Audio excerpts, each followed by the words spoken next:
예, 신나는 리듬과 함께 신율의 뉴스 정면 승부 3부 시작합니다. 3부는 정면 브리핑으로 꾸며지고 있죠. 오늘 하루 뉴스 여러분들께 전해드리는 그런 순서입니다. 오늘도 김영민 아나운서 함께하겠습니다. 안녕하세요. 네, 안녕하세요. 예. 내가 그 이우영 아나운서랑 할 때는 그 옷 색깔 가지고 내가 맨날 뭐라 그랬거든요. 오늘 주황색 계통을 입고 개혁 신당 이런 하여간 얘기? 하여간 그런 거. 네네. 예. 그런 모양이에요? 예. 아니죠. 저는 그냥 무지개 색깔이라고 하겠습니다. 그래요? 하여간 그런 거 많이 그랬는데 그렇구나. 그거는 알 수가 없는 거니까. 예. 근데 이거 어디 겁나서 살겠어요, 북한. 아니 이 전방 거기에 포격 준비 태세. 그러니까 이게 어쨌든 지시가 내려왔다고 하는데 이게 포격할 준비, 실전으로 포격할 준비를 했다고 그러는데 이게 이 김정일 때는요. 작전 계획이 6일 만에 전쟁을 끝나는 계획이었어요. 근데 김정은이가 넘어오면서 김정은이 이 사람이 하는 거는 3일 만에 끝내겠다는 거예요. 근데 이게 이 단계가 있거든요. 첫날은 뭐냐면 포격을 계속 한다는 거예요. 네. 그래서 완전히 이제 초토화한다라는 그런 측면, 그리고 동시에 이제 이 특수부대를 침투를 시켜서 이렇게 한다라는 이런 건데, 그래서 이 북한이 이 포격, 이 소위 말하는 준비 태세, 이거가 굉장히 기분 나쁘게 들리는 건 사실이에요. 사실 저는 경의선, 동의선 폭파 준비도 이것도 굉장히 심각한 문제지만 이것보다 더 심각한 게 사실은 전방 포격 준비 태세인데, 이렇게 이 사람들이 나오는 이유가 왜 그러냐면 우리가 무인기 보냈다는 거 아니에요. 네, 그죠? 맞습니다. 예. 일단 이 사건이 처음에 촉발된 때로 좀 돌아가 보면 예. 북한이 지난 11일에 외무성의 중대 성명을 통해서 지난 3일, 9일, 10일 심야에 평양 상공으로 한국의 무인기가 침투해서 대북 전단을 살포했다. 그렇기 때문에 모든 공격력 사용을 준비 상태에 두고 최후 통첩으로 엄중히 경고한다. 이런 성명을 냈거든요. 여기에 대해서 우리 군이 사실관계를 확인해 줄 수 없다. 이런 공식 입장을 취했고, 김여정 북한 노동당 부부장이 이에 또 조선중앙통신을 통해서 담화를 발표합니다. 우리 군을 향해서 후한무치하고 유치한 변명으로 발뺌하면서 책임 회피에 급급했다. 우리 수도 상공에서 대한민국의 무인기가 다시 발견되는 순간 끔찍한 참변이 반드시 일어날 거다. 이렇게 위협하기도 했습니다. 그런데 여기 흥미로운 게 하나 있어요. 북한의 이 주장에 따르면 3일, 9일, 10일 날 보냈다는 거 아니에요. 되게 웃기는 게 10월 8일 날 무슨 일이 있었는지 아세요? 무슨 일이 있었죠? 김정리가 남한을 우리가 침공할 의도가 없다는 식으로 얘기를 한 날이 8일이에요. 그러면은 이 사람들이 뭐냐면 3일, 9일, 10일 날 했다. 나중에 한 거라고. 만약 알면서도 그런 얘기를 했다면 이거는 심각한, 우리가 또 분석을 해야 될 문제지만, 그래서 이게 사실은 조금 저는 앞뒤가 안 맞는 측면이 많다라는 생각을 갖고 있어요. 그런데 어쨌든 우리 정부가 확인해 줄 수 없다.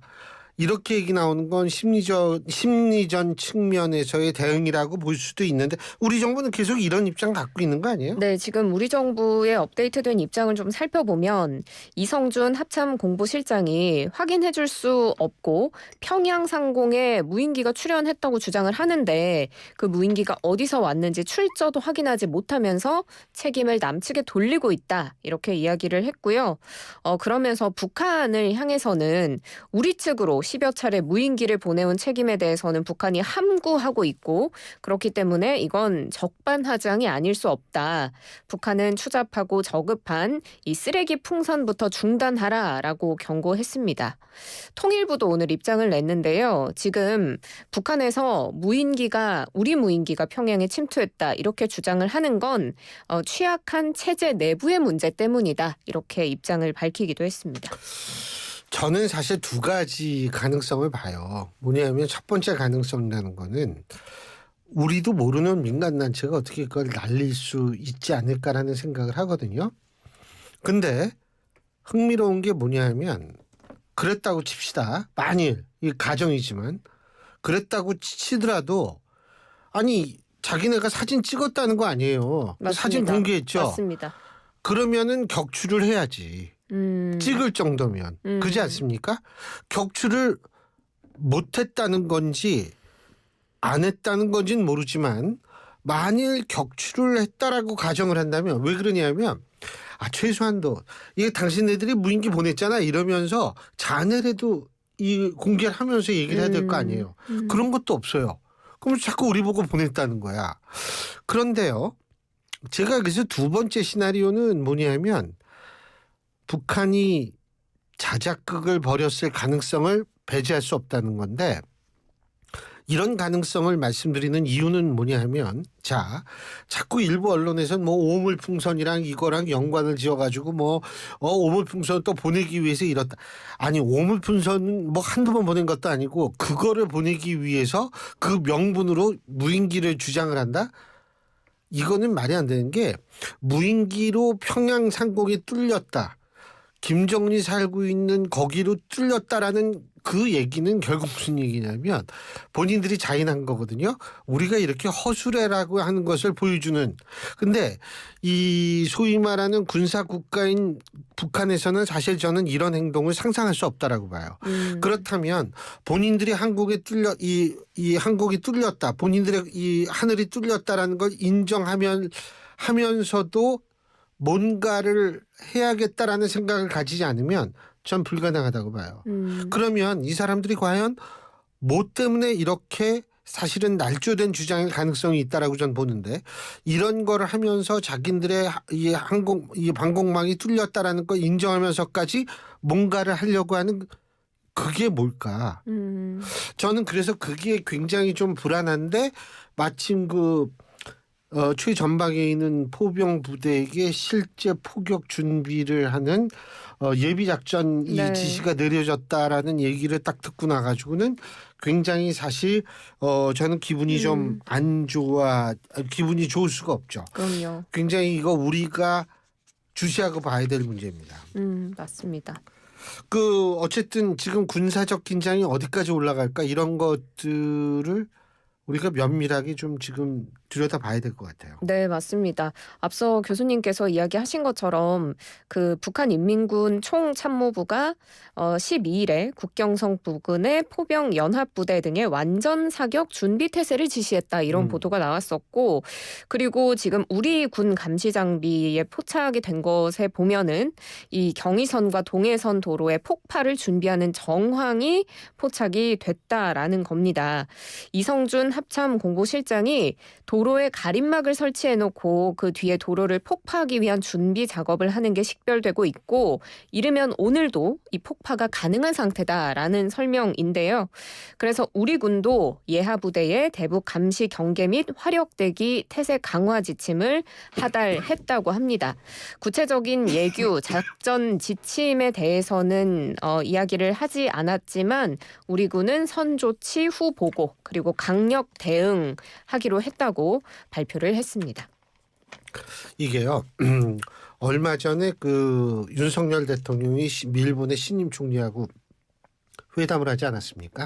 근데 그때 제가 주목했던 게 뭐냐면 일본과 북한의 미사일 관련 정보를 실시간으로 공유하기로 했다. 이 부분이 전 굉장히 중요하다고 봐요. 시긴트는 아직도 우리나라가 일본보다 좀 못하거든요. 그래서 일본은 JR 시스템으로 북한 미사일 쏘자마자 NHK에서 저걸 하고 그 예상 비행 항로 근처에 있는 주민들을 소개시키는 이게 굉장히 밀접한데 우린 그 정도는 아닌데 실제적으로 일본하고 그거를 공유하기로 했다라는 그거는 저는 굉장히 정말 지금 이런 상황에선 다행스러운 일이라고 생각하고요. 제가 항상 드리는 말씀이지만 지금 상황이 그렇게 포린 폴리시에 나와 있는 기고문에서 나온 것처럼 좀 사실 좀 위험한 상황이라는 것. 근데 왜냐하면 미국도 정권 교체를 누가 될지 모르겠지만 어쨌든 사람이 바뀌죠. 일본도 바뀌었죠. 이런 상황이기 때문에 좀 우리로서는 이 지금 일어나고 있는 일련의 사태를 저는 상당히 좀 주시하고 봐야 된다. 우리가 너무 익숙해져 있어가지고 아무것도 아니라고 생각하면 안 된다. 이런 말씀 드리고 싶습니다. 근데 그 스페이스X 일론 머스크가 하는 거죠? 맞습니다. 근데 이게 뭐 스타쉽 5차 시험 비행이 성공했다 그러는데 너무 분위기가 확 바뀌어가지고 맞습니다. 이 스타쉽이라는 게 일론 머스크의 또 뭐랄까요, 굉장히 장대한 목표 중에 하나가 인류를 화성으로 이주시키겠다 이런 목표를 가지고 있지 않습니까? 그 목표는 참 중요하죠. 그런 목표 갖고 있는 거. 그래서 이 스타쉽도 결국에는 화성 탐사를 위한 우주선인데요. 이 스타쉽의 5번째 시험 비행이 성공적으로 끝마쳐졌다라는 좀 역사적인 소식입니다. 현재 시간 13일 오전 7시 25분에 스타쉽의 5차 시험 비행이 진행이 됐는데 스타쉽이 예정대로 비행을 마치고 별다른 파손이나 문제 없이 목표 지점에 성공적으로 인도양 해역으로 입수를 했습니다. 이번 스타쉽 시험 비행은 우주 비행사 화물 적재되지 않은 무인 비행이었습니다. 화성 가서 살고 싶어요? 숨 쉬고 뭐 돈 벌 수 있다면요? 아주 자본주의적이야. 중요하죠. 예. 근데 그 일단 추진체가 발사됐다가 다시 돌아왔다 그러던데. 이게 사실 핵심입니다. 이 부분이 가장 큰 관심을 끌었는데요. 이 스타쉽이 1단계 추진체가 있는데 이게 슈퍼헤비라는 이름을 가지고 있습니다. 이 슈퍼헤비 말 그대로 엄청 크고 굉장히 무거운 길이 71m, 내부 직경 9m의 초대형 로켓인데요.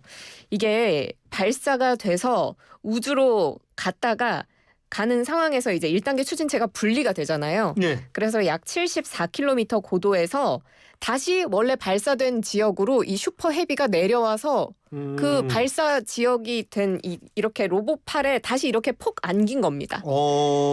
그러니까 원래는 이런 게 불가능했었는데 발사가 됐다가 다시 돌아왔으니까 이제 재사용이 가능하잖아요. 그렇죠. 그러니까 일론 머스크가 계속해서 목표로 해왔던 로켓 재사용이 처음으로 가능해지는 순간을 목격을 한 겁니다. 예. 이번에 처음 시도를 했는데 처음 시도만에 성공을 하게 된 거고요.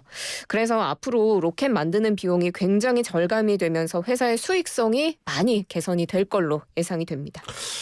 뭐 일론 머스크가 요새 바쁠 것 같은데 트럼프 후보 막 지지 연설도 해주고 막 맞습니다. 사방 다니고 지금 로봇 택시도 공개를 하고요. 아유 바쁠 것 같아. 물론 본인이 하는 건 아니겠지만 어쨌든 그리고 지금 그 한강 작가의 책이 1분에 136권씩 팔린다며요.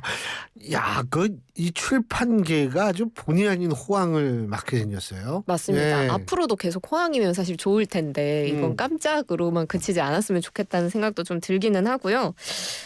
제가 아까 낮에 이 원고 쓸 때만 해도 한강 작가의 도서들이 14일 오늘까지 62만 부 넘게 팔렸다 이런 기사를 봤었는데 지금 방송 중에 검색을 해보니까 82만 부 넘게 팔렸다고 합니다.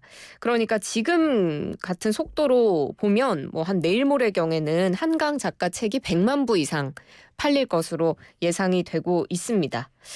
전자책도 지금 5만 부 가량이 판매가 됐고 주요 작품인 소년이 온다, 채식주의자, 작별하지 않는다 이런 책들은 지금 출판한 출판사에서 물량을 확보하기 위해서 정말 막 야근을 불사할 정도로 총력을 기울이고 있는 상황입니다. 인쇄소가 계속 돌아간답니다. 와, 정말 읽어보셨어요? 아니요.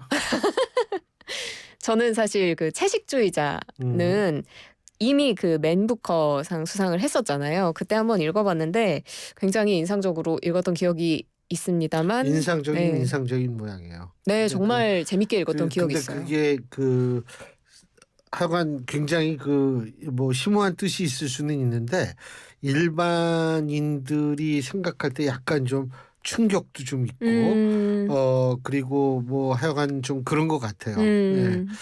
근데 사실 저는 어떤 생각이 저는 뭐 한강 작가가 어떻다 이런 걸 떠나가 제가 그 평가 입장도 아니고 근데 저는 한 가지 바라고 싶은 게 있는 게 사회과학 전공자로서 지금 너무 뭐냐면 모든 걸 짧은 거 예를 들면 쇼츠 본다든지 이게 긴 거를 못 봐요.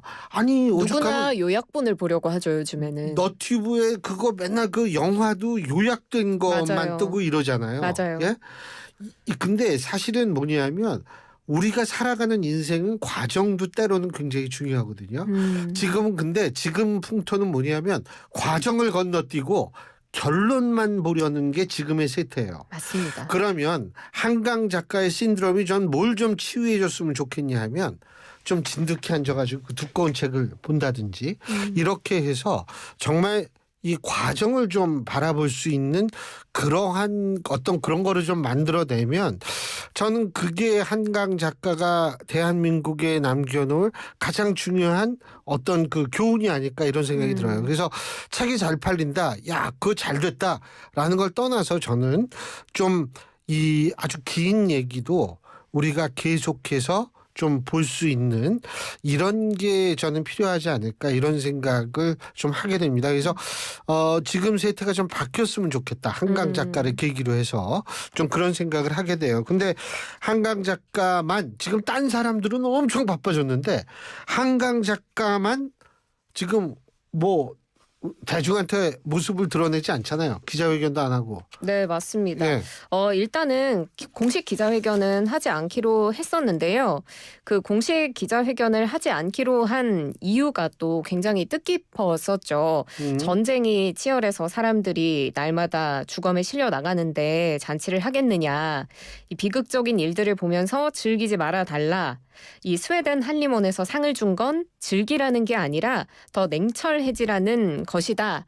이런 이야기를 하면서 사실 한강 작가의 부친인 소설가 한승원 씨가 이 기자회견을 하지 않겠다는 딸의 뜻을 전하면서 또 알려지기도 했었는데 이 소식을 한강 소설가의 작품을 번역한 영국인 번역가가 이 소식을 또 다시 자신의 소셜미디어에 공유하면서 이 뜻을 사람들에게 널리 알리고 본인도 좀 이렇게 뒤에서 조용한 서포트를 이어가고 있다는 소식까지 전해졌습니다. 뭐 이 한강 작가의 이런 뜻이라든지 이런 생각 뭐 저도 공감은 하는데 중요한 거는 인류 역사 우리가 유사이래라고 했을 때 유사는 역사가 쓰여진 이래거든요. 역사가 쓰여진 이래에 전쟁이 없었던 시기. 그러니까 지금 우리가 아는 전쟁만 하더라도 우크라이나, 러시아 전쟁이 있고 이스라엘, 하마스, 이스라엘, 뭐 이란 그리고 이스라엘, 헤즈볼라 뭐 이거는 있잖아요. 하지만 지금 아프리카 지역이나 이런 데에서 아직도 내전에 시달리는 지역은 굉장히 많아요. 그래서 그렇습니다. 이 유사 이래 역사가 쓰여진 이래로 전쟁이 없었던 기간이 제가 알기로는 한 달 조금 넘어요. 그렇기 때문에 이게 전쟁은 계속 있어 왔다는 거예요. 그렇다면 이 전쟁이라는 비극 지금도 사람이 죽어나간다. 맞는 얘기죠. 근데 이것이 왜 이렇게 계속 인간과 함께 계속 이 전쟁이라는 게 함께 하는지에 대한 생각도 아울러 해야죠. 이게 전쟁이 없었던 시절에 거의 없었다는 거예요. 맞습니다. 네, 그런 측면을 한 가지 좀 생각하게 되는 거죠. 네, 한 가지 더 전해드리고 끝내야 될 것 같은데 안 지금 돼요. 아니요, 농담해요, 농담. 소심하게. 한강 작가가 17일에 있는 포니정 재단 시상식에 참석하겠다라는 입장을 한 출판사를 통해서 뜻을 전달했다고 합니다. 그래서 첫 공식 행보인 만큼 이 포니정 재단 시상식 때 어떤 뭐랄까요 수상 소감을 겸한 입장을 좀 들을 수 있지 않을까 싶습니다. 포니정 제가 무식해가지고 이 포니정 재단이 우리나라 재단이에요? 예, 그렇습니다. 전 포니정 재단이 이거 뭔가 왜냐하면 옛날에 현대자동차에서 나온 첫 번째 자동차가 포니였었거든요. 그 포니정 재단이 고 정세영 HDC 그룹 명예회장을 기려서 만든 그렇군요. 바로 그 포니. 그 포니가 그 포니네. 그렇군요. 포니 뭐 너무 젊어서 모를 텐데. 그 현대자동차의 그 현대가의 역사를 제가 재밌게 한번 본 적이 있어서 알고 있습니다. 포니 자동차가 제일 처음에 나왔죠. 네네. 예, 포니. 그다음에 엑셀인가 스텔라 뭐 그 이후에 소나타가 나왔는데. 뭐 우리가 지금 자동차의 역사를 얘기하려고 한 건 아닌데. 예, 김영민 아나운서 오늘 수고하셨습니다. 고맙습니다. 수고하셨습니다. 지금까지 김영민 아나운서였습니다.